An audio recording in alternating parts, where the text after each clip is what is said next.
99 TV Ugadi పురస్కార వేడుకకు ముఖ్య అతిథిగా విచ్చేశారు మెగాస్టార్ చిరంజీవి గారు. ఆ చిరంజీవి గారు మనతో ఉన్నారు. మెగాస్టార్ చిరంజీవి గారు, మీకు ఉగాది శుభాకాంక్షలు, పరాభవ నామ సంవత్సర ఉగాది శుభాకాంక్షలు.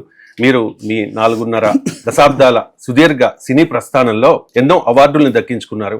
పద్మభూషణ్, పద్మవిభూషణ్, రఘుపతి వెంకయ్య అవార్డు. ఎన్టీఆర్ గారు ఒక లెజెండ్, మీరు ఒక లెజెండ్. సో ఇవాళ మీరు ఎన్టీఆర్ నేషనల్ అవార్డు అందుకోబోతూ ఉన్నారు. మీ ఫీలింగ్ ఏంటి? రియల్లీ వండర్ఫుల్ అండి. ఫస్ట్ ఆఫ్ ఆల్, నాకు బయట ఎంతమంది ఎంతగా నన్ను ప్రశంసించినా ఇంటికి వచ్చినప్పుడు నా ఇంట్లో వాళ్ళు చాలా బాగా చేశారని నా భార్య, లేకపోతే నాన్న ఎంత బాగా చేశారో అని అమ్మ పొగుడుతుంటే ఆనందం అంత అంత అంత కాదు, చాలా ఎంతో బాగుంటుంది అన్నమాట. అందుకని ఈ ఎన్టీ రామారావు గారి అవార్డు, అంత గ్రేట్ పర్సన్, ఆయనతో నేను 4 సినిమాలు చేసే అవకాశం నాకు లభించింది. ఆయనతో పర్సనల్ ఇంటరాక్ట్ అయ్యే లభించింది. ఆయన గొప్పతనం గురించి నాకు తెలుసుకునే అవకాశం లభించింది.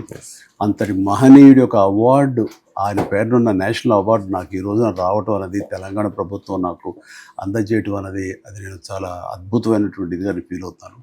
అండ్ ఇంతకంటే గ్రేట్ అచీవ్మెంట్ ఏముంటుందండి. రైట్. మీరు 150కి పైగా సినిమాల్లో నటించారు. ప్రతి సినిమా కూడా మీకు ఒక ఛాలెంజ్. మీ డాన్సింగ్ స్టైల్ కూడా చాలా యూనిక్గా ఉంటుంది, చాలా ఎనర్జెటిక్గా ఉంటుంది.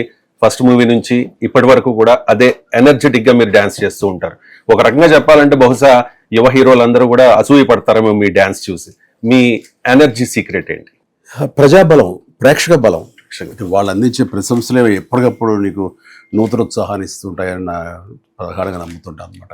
ఏదైనా చేస్తున్నప్పుడు ఒకటి నాకు సాటిస్ఫైయింగ్గా ఉండాలి, రెండవది తెర మీద అది ప్రేక్షకులు ఎలా అలరిస్తుంది అనే ఊహ అందితేనే అది నాకు ఎనలేని ఎనర్జీని ఇస్తుంది. సపోజ్ ఒకప్పుడు ఎవరో అన్నారు, బాగున్నారు, నువ్వు బంజీ జంప్ చేసావు, 200 అడుగులు ఎత్తించి దూకేవు కదా, ఆ టైం నీకు ఏమనిపించదు అంటే, ఎందుకు అనిపిస్తుంది, నేను అంతలాగే పైన చూడగానే ఇది వస్తుంది, టెన్షన్ వస్తుంది, ఆ రకమైనటువంటి చిన్న భయాందోళనలు ఉంటాయి. కానీ ఈ భయాలను కానీ ఈ కష్టాన్ని కానీ అధిగమించేది రేపు పొద్దున తెర మీద కనిపించినప్పుడు ప్రేక్షకులు ఎలా ప్రశంసిస్తారు